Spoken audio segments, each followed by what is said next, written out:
पास आता हूँ, आप एक विस्तारित टिप्पणी दे सकती हैं और फिर आप साइन ऑफ कर सकती हैं। मुझे मालूम है समय की बात है, आपको किसी और चैनल पर भी जाना है। एक अजीब-सी बात होती है, ऐसा कोई सगा नहीं, जिसको इन्होंने ठगा नहीं। ये तो वसूली है। वो कहते हैं भई, पैसा दो, कॉन्ट्रैक्ट लो। सुबह मैंने एक एपिसोड किया है। भारतीय जनता पार्टी के राज्यसभा के एमपी हैं सीएम रमेश, आंध्र प्रदेश से, आंध्र तेलंगाना। जनवरी 2023 इनकी कंपनी है ऋत्विक प्रोजेक्ट्स प्राइवेट लिमिटेड। आप देखिए, भ्रष्ट कौन है? क्या प्रधानमंत्री भ्रष्ट है कि नहीं है? मैं आपको लिंकेज दे रहा हूं। डायरेक्टली भ्रष्ट है कि नहीं है? बीजेपी के एमपी हैं। बीजेपी के एमपी चाहते हैं कि उनको एक बड़ा कॉन्ट्रैक्ट मिल जाए, तो उनसे कहा जाता है पैसे दो, जाओ खरीद लो बॉन्ड। जनवरी 2023 में पिछले साल वो 5 करोड़ के बॉन्ड खरीदते हैं। 5 करोड़ के, 1-1 करोड़ के 5 बॉन्ड। मार्च के महीने में 2 महीने के अंदर अंदर उनको करीब 2400 करोड़ का एक Sunni hydro electric project Himachal Pradesh में मिल जाता है। प्रॉमिस ये होता है बीजेपी की सेंट्रल कमांड की ओर से कि देखो प्रोजेक्ट देंगे, पर 5 करोड़ कम है, आपको और देने पड़ेंगे। कहता सर प्रोजेक्ट दे दो और दे दूंगा। प्रोजेक्ट दिया जाता है और उसकी थोड़ी बहुत उगराई हो जाती होगी, कुछ पैसे मिल गए, आगे सब कॉन्ट्रैक्ट हो जाते, कुछ पैसे मिल गए होंगे उसको। तो कहता अब कॉन्ट्रैक्ट मिल गया है, अब पैसे और दो। अब क्या डील हुई थी? तो मार्च में कॉन्ट्रैक्ट मिलता है और अप्रैल में 40 करोड़ के बॉन्ड खरीदे जाते हैं सीएम रमेश के द्वारा। ये सीएम रमेश कौन है? भारतीय जनता पार्टी के एमपी, संसद सदस्य हैं राज्यसभा के। तो कॉन्ट्रैक्ट से पहले 5 करोड़ और बड़ा कॉन्ट्रैक्ट हिमाचल प्रदेश का सनी हाइड्रो इलेक्ट्रिक 40 करोड़, 45 करोड़। इससे बड़ी लिंकेज चाहिए? न खाऊंगा न खाने दूंगा। ऐसे लोगों को बचाने के लिए तो एसबीआई चेयरमैन के ऊपर दबाव डाला जाता है, भाई लिंकेजेस मत दो।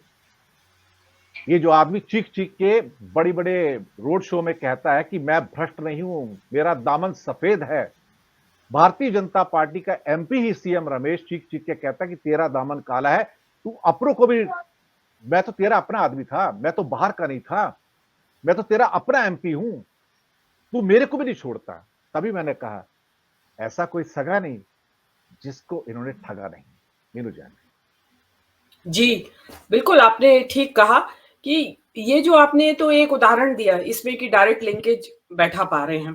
हो सकता है कि बीजेपी के एमपी, सीएम जो मिनिस्टर्स एटसेट्रा हैं, जो भी लोग हैं, बहुत बड़े-बड़े हो सकते हैं, कोई भी बिग शॉट्स हो सकते हैं बीजेपी सीएम से सीएम एफिलिएटेड। सीएम उनका शॉर्ट नेम है, सीएम रमेश उनका नाम है, पूरा ओके, एमपी का नाम ओके। सीएम जी, रमेश है। सीएम रमेश का जो आपने उदाहरण दिया, तो इस तरीके के बीजेपी से एफिलिएटेड बहुत बिग शॉट्स हो सकते हैं, जो राजनीति से जुड़े हुए लोग हैं। उनकी बेनामी कंपनियां हो जिन्होंने ये आपके जो बॉन्ड्स हैं वो खरीदे हों और उसके बदले में उनको पैसा मिला हो। बात सारी ये है कि ये जो हफ्ता वसूली चल रही है, ये अंडरवर्ल्ड की तरह, जो अंडरवर्ल्ड का डॉन होता है जैसे उसके यहाँ हफ्ता वसूली चलती है, बिल्कुल उसी पैटर्न पे ये हफ्ता वसूली चल रही है। इसके बारे में कोई ऑब्जर्वेशन कोर्ट की नहीं आई और इसके बारे में क्या होना चाहिए, क्योंकि ये एक इतना बड़ा क्राइम हुआ है इस देश की राजनीति में।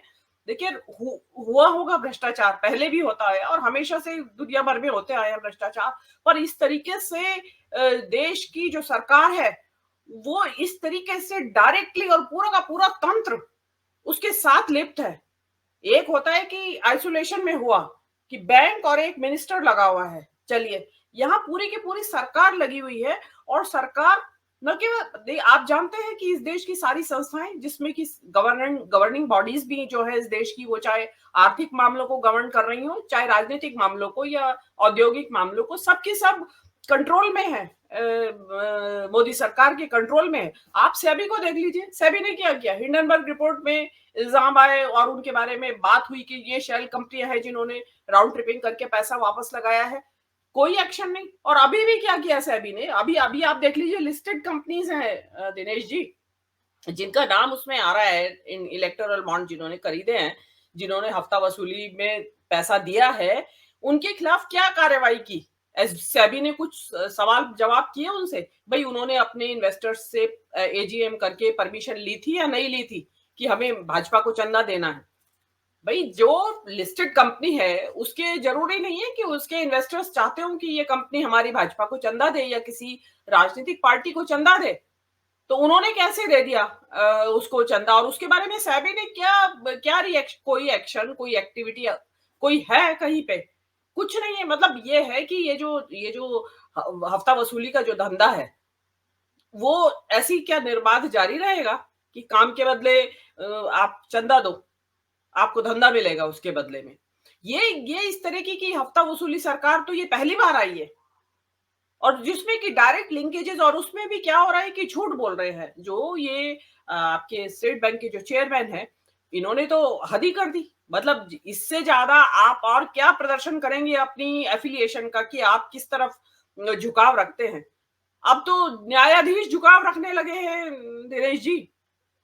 सर्विंग जो कुर्सी के ऊपर बैठे हैं और रिटायरमेंट लेके, वीआरएस लेके और अगले दिन भाजपा ज्वाइन कर लेते हैं, तो आप किसके ऊपर भरोसा कर सकते हैं? तो इस हिसाब से तो पता इस एसबीआई के चेयरमैन के ऊपर भी यही आरोप लगाया जा सकता है कि पता नहीं क्या किस चीज कोई क्या गाजर लटक रही है उनके सामने, जिसको उनको तैयारी है कि आप झूठ बोलते रहिए, बचाते रहिए, तो आपको इसके बदले में ये मिलेगा।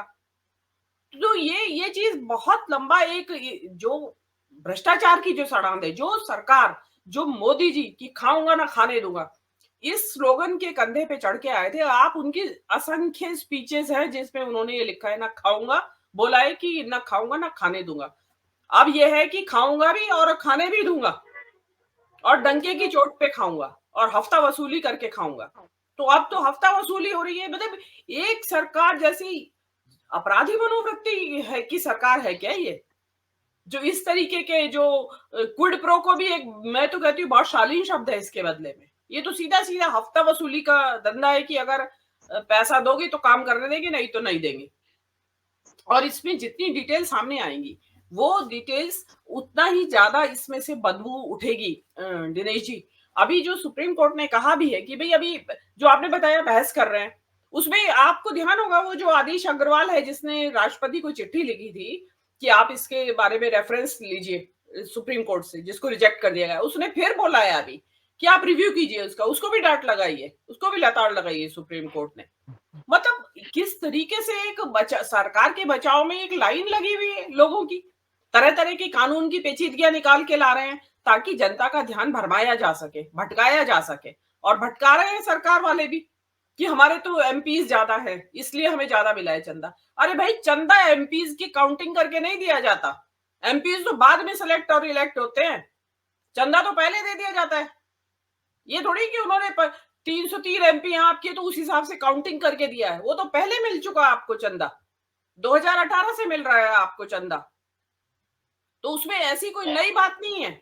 उस टाइम तो आपके 303 नहीं थे एमपी ये, और पब्लिक भी बहकावे में आ रही है। तो ये एक घोटाला नहीं है दिनेश जी के अंदर, एक घोटाला इसके अंदर छुपा हुआ है। आप एक और आपने पढ़ी होगी, दर्शकों ने पढ़ी होगी खबर, एक सेंट्रल मिनिस्टर शांतनु कुमार, क्या नाम है उनका, वो बतुआ कम्युनिटी के हैं, उन्होंने लिखा कि जब सीए का कानून नोटिफाई हुआ तो उन्होंने कहा कि मैं अपनी नागरिकता के लिए अप्लाई करूंगा। मतलब एक व्यक्ति जो भारत का नागरिक नहीं है वो कैबिनेट में मिनिस्टर है।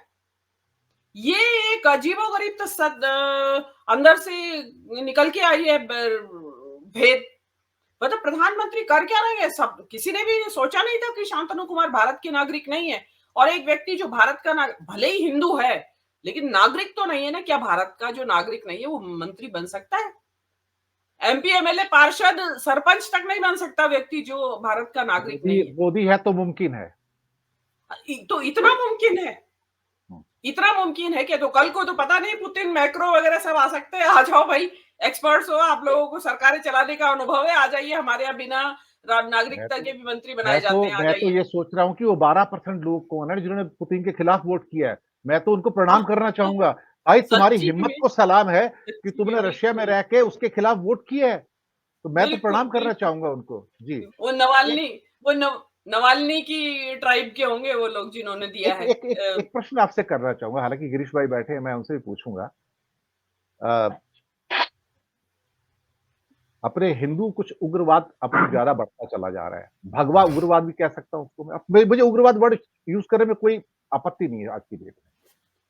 जिस ढंग से विदेशी छात्रों को अहमदाबाद यूनिवर्सिटी में मारा गया, ब्लॉक ए हॉस्टल और ब्लॉक बी हॉस्टल में, पत्थरबाजी की गई, मारपीट की गई, बहुत मारा गया, उनको ऊपर कहा गया कि जय श्री राम बोलो और मोस्टली वो सेंट्रल एशियन रिपब्लिक और अफ्रीकन रिपब्लिक के देश से, यानी कि तुर्कमेनिस्तान, उज़्बेकिस्तान, कज़ाकिस्तान, किर्गिस्तान, यहाँ के बच्चे काफ़ी हैं, सीरिया के हैं, अफ़गानिस्तान के हैं और कुछ बच्चे जो हैं उसमें पढ़ने वाले वो अफ्रीकन कंट्रीज़ के, करीब 14-15 मुल्कों के हैं बच्चे हैं जो 300 करीब बच्चे हैं वहाँ पर। इंसिडेंटली सेंट्रल एशियन रिपब्लिक्स के साथ हमारा संबंध बहुत अच्छे मैं आपको बताऊँ, बहुत क्लोज़ और स्वीट संबंध है हमारे। किर्गिस्तान, उज़्बेकिस्तान, ताजिकिस्तान के सबके साथ अच्छे संबंध है हमारे।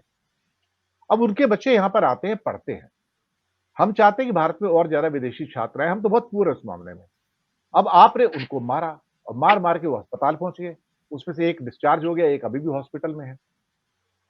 अब इन नेत्रहीनों को, बुद्धिहीनों को ये नहीं समझ में आया कि वो जिसको मार रहे हैं वो विदेशी हैं और किसी भी एक विदेशी को चोट पहुँचती है तो सीधा एम्बेसी को मामला चला जाता है। एम्बेसी में जाता है तो बड़ी दिक्कत हो जाती है। क्योंकि एक रूल है कि सपोज़ करो कि मैं एक व्यवस्थापक हूँ और मैंने किसी केस में एक विदेशी को पकड़ लिया। तो मैं उस विदेशी को पकड़कर मेरी सबसे पहले कार्रवाई क्या होगी? सबसे पहले मैं विदेश मंत्रालय को खबर दूँगा कि मैंने इस देश के एक व्यक्ति को पकड़ा है, ये उसका पासपोर्ट नंबर है, ये उसकी नेशनैलिटी है, ये इसका सो एंड सो है और वो फिर उस देश को वहाँ संपर्क करता है, उसके एम्बेसडर को बुलाता है, बोलता है ये सारी चीज़ें हैं।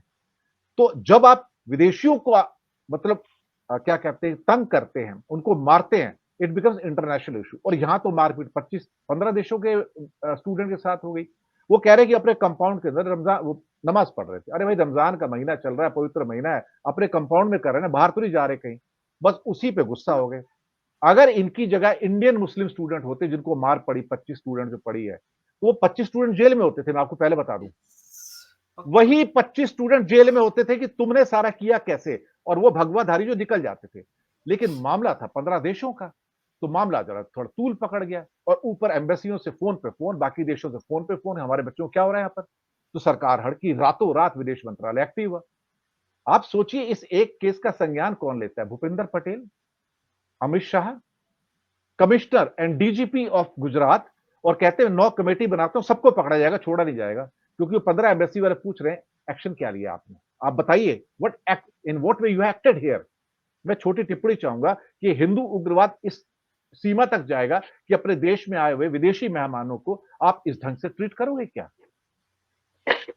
दिनेश जी, मेरा सवाल उल्टे सरकार से है कि ये नौबत यहाँ तक आई क्यों? कि नमाज़ पढ़ते हुए लोगों को मारने-पीटने का ये ये सिलसिला जो शुरू हुआ है, ये वो ये जिन है जो दिल्ली से निकल गया बोतल से, ये जिन बोतल से निकल चुका है जी, इस टाइम। आपने दिल्ली में देखा, दिल्ली में नोएडा स्टेशन पे कहाँ की बात थी वो, जहाँ पे वो 5-4 रिक्शा वाले, ऑटो रिक्शा वाले रमज़ान वो उसकी इफ्तार से पहले जो नमाज़ होती है, वो पढ़ रहे थे। वो उसको और पुलिस वाले ने उनको पीछे से लात मारी और लात मार-मार के पीछे से उनको गिराया और वो उनकी डिस्टर्ब किया और कहा यहाँ मत करो। वहां पे क्या हुआ, वो जो जब विरोध का स्वर उठा सोशल मीडिया के ऊपर, तो एक सोशल मीडिया एक्स पे ट्रेंड हुआ, I stand with Tomar. Tomar जो सब इंस्पेक्टर था जिसने लात मार के उनको गिराया था, उसको सरकार ने, जो भाजपा की सरकार है, जो बात बात पे लोगों के ट्वीट्स हटवाती है, लोगों की पोस्ट हटवाती है, सोशल मीडिया से बैन लगवाती है, वीडियो हटवा देती है, किसी का भी उनको ऑब्जेक्शनेबल लगे या सरकार के विरोध में लगे, तो वो उस सरकार ने I stand with Tomar trend जो चल रहा था, हैशटैग जो चल रहा था, उसको हटवाया नहीं। उससे क्या हुआ, हिम्मत बढ़ी ये काम करने वालों की। तो जो ये स्टूडेंट्स वहां 100-200 के करीब वो लड़के लोग बता रहे हैं, काफी वीडियो वायरल है एक्स के ऊपर, जो मुस्लिम लड़के बता रहे हैं कि 100-200 के करीब लोग वो आए और वीडियोज और भी हैं, उसमें कई वीडियो डाले गए हैं कि किस तरीके से उनको कोई रोकने वाला टोकने वाला नहीं है और वो चिल्ला चिल्ला के कह रहे हैं कि पुलिस ने उनको भागने दे, देखिए पुलिस भागने दे रही है उनको, वो इंग्लिश में बोल रहे हैं वो स्टूडेंट्स की, देखिए पुलिस मतलब भागने दे रही है उनको, पुलिस लेटिंग देम गो। और वो उन्होंने कहा कि इनको पकड़ो, आप इनको रोको। पुलिस ने उनको रोकने की कोई जुर्रत मतलब कोशिश ही नहीं की। तो आप इतने असहिष्णु हुए और देखिए आपका गुजरात मॉडल तो पूरे वर्ल्ड में फेमस है। अगर आपके अंदर इतनी सहिष्णुता नहीं है और आप जानते हैं कि यहाँ ये हिंदू लैंड है, तो आप वहां इनवाइट क्यों करते हैं मुस्लिम देशों के बच्चों को पढ़ने के लिए? आपने इनवाइट क्यों किया? ये मुझे तो ये लगता है कि वहां जाके स्पेशल गए होंगे जयशंकर जी और कुछ लिख के आए होंगे वहां कि हमारे यहाँ प्रोटेक्शन दी जाएगी, बेस्ट ऑफ द एजुकेशन और स्कॉलरशिप दी जाएगी, आप गुजरात में भेजिए और गुजरात ये है, गुजरात मॉडल ऑफ एजुकेशन वहां दे के आए होंगे और उसके बदले में वो स्टूडेंट्स यहाँ आ गए होंगे पढ़ने के लिए। तो स्टूडेंट्स भी काफी बड़ी तादाद में है। जब आपके अंदर इतनी सहिष्णुता नहीं है तो आप बुलाते क्यों है? या तो आप अपने जो ये एलिमेंट्स है, जो विजिलेंटे एलिमेंट्स आपने, ये जो नफरती चिंटू आपने जो खड़े कर रखे हैं, सॉरी टू से, उनको रोकिए आप, कि आप जो बाहर से आने वाले स्टूडेंट्स हैं, अभी अगर देखिए ये स्टेट्स हैं छोटे कंट्रीज, अगर ये कोई छोटे नहीं पावरफुल है, मुस्लिम कंट्रीज, बहुत पावरफुल हैं। ये सेंट्रल एशियन बहुत पावरफुल हैं, उज्बेकिस्तान, कजाकिस्तान, इनकी से बहुत बड़ी है। ये लेस हाँ पावरफुल देखिए नहीं है। तेल के ये मामले में जी तेल नहीं, जी हाँ, अदरवाइज ये बहुत पावरफुल हैं। मैं आपको बताऊं, ये कंजर्वेटिव मुस्लिम्स नहीं हैं, लेकिन ये पावरफुल बहुत हैं, क्योंकि ये पुरानी रशियन लॉबी के मेंबर्स हैं सारे के सारे। They are extremely powerful. जी जी हाँ। इसमें एक चीज और है, वो जो नमाज पढ़ने वाले, बाकी तो गिरीश जी बताएंगे क्योंकि लोकल उनको ज्यादा नॉलेज होगी, लेकिन जो दीपल त्रिवेदी ने ट्विटर पे बताया, उन्होंने बताया कि वो उस जगह पे नमाज पढ़ रहे थे जहां पे कि गरबा और गणेश उत्सव के लिए वो जगह रिजर्व है, उस इलाके, वहां यूनिवर्सिटी के उस जगह पे कैंपस में।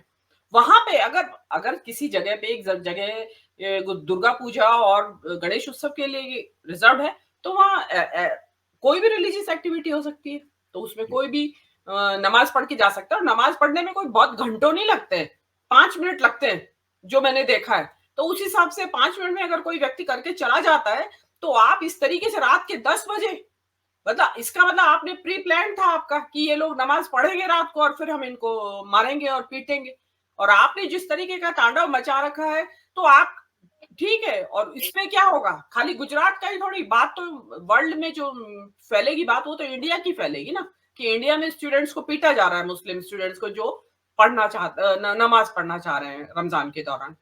तो आपका ही बदनामी होगी, लेकिन आपने इतनी खुली छूट दे रखी है सबको, तो रोकते नहीं है आप।